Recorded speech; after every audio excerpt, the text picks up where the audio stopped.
আলহামদুলিল্লাহ রাব্বিল আলামিন ওয়াসসালাতু ওয়াসসালামু আলা নাবিয়িনা মুহাম্মদ ওয়া আলিহি ওয়া আসহাবিহি আজমাইন, আম্মা বাদ। সম্মানিত ভাই বন্ধুগণ, আজকে সংক্ষেপে আমরা কিছু কথা আরজ করার ইরাদা রাখি ওযুর বিষয়ে।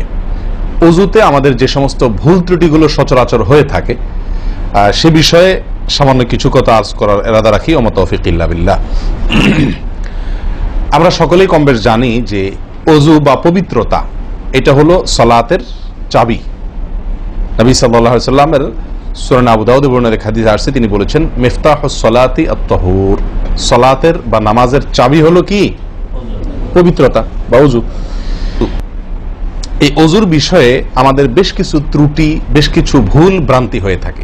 ওযুর যে ভুলগুলো হয়তো আপনিও করেন, আমরাও করছি প্রতিনিয়ত, কিন্তু জানি না। তো সেগুলো নিয়ে আমরা সংক্ষেপে আলোচনা করব।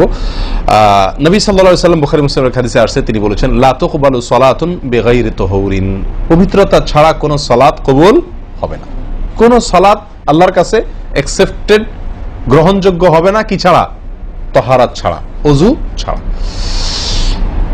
প্রিয় ভাইরা, ওযু দুই প্রকার, একটা হলো কোন রকম ওযু, আরেকটা হলো পূর্ণাঙ্গ ওযু। একটা হলো কোন রকম ওযু, আরেকটা হলো কি? পূর্ণাঙ্গ ওযু। পূর্ণাঙ্গ ওযু যেটা, এটাকে হাদিসের ভাষায় বলা হয়েছে ইসবাগুল ওযু। পূর্ণাঙ্গ ভাবে ওযু করা, এটাকে বলা হয়েছে ইসবাগুল ওযু, অর্থাৎ ওযুকে পরিপূর্ণ ভাবে করা।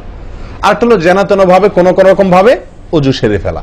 আমরা সাধারণত সারা দিন যে ওযুটা করি, সারা জীবন যে ওযুটা করে আসছি, সেটা হলো যেন তেন ওযু বেশিরভাগ লোকের। ইল্লা মান রাহিমা রাব্বি, হাতে গোনা কিছু লোক আমরা আছি যারা ইসবাগুল ওযুর যে নির্দেশ সেটা পালন করতে সক্ষম হয়েছি, অর্থাৎ ওযুটা পূর্ণাঙ্গ করতে পেরেছি।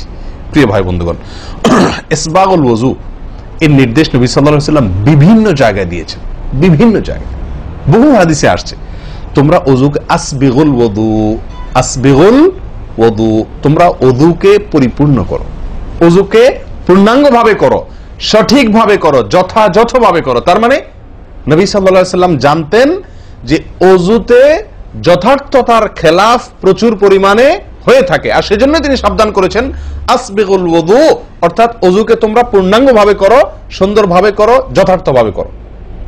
কথা কি বুঝাতে পারছি?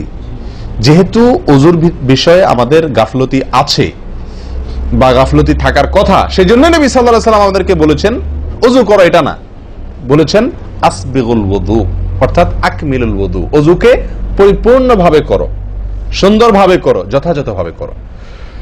ওযুর যে ফজিলত, ওযুর যে ফজিলত মুসলিম বর্ণিত হাদিসে আসছে, নবী সাল্লাল্লাহু আলাইহি ওয়াসাল্লাম বলেছেন যে ব্যক্তি পরিপূর্ণভাবে ওযু করবে, পরিপূর্ণভাবে ওযু করবে, ভালোভাবে ওযু করবে, এবং ওযুর শেষে কালিমাতুশ শাহাদা যেটা আছে, আশহাদু আল্লা ইলাহা ইল্লাল্লাহু ওয়াহদাহু লা শারীকা লাহু ওয়া আশহাদু আন্না মুহাম্মাদান আবদুহু ওয়া রাসূলুহু, এই কালিমায়ে শাহাদা পাঠ করবে ওযুর শেষে, এই ব্যক্তির জন্য আল্লাহ সুবহানাহু ওয়া তাআলা জান্নাতের সমস্ত দুয়ার খুলে দিবেন।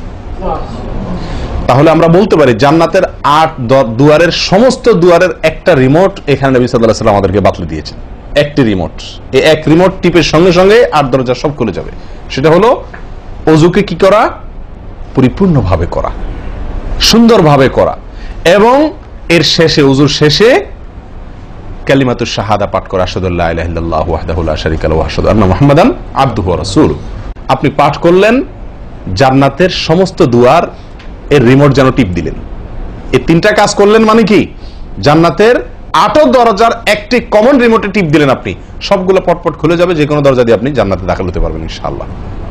প্রিয় ভাইরা, তাহলে হাদিস থেকেও বোঝা গেল যে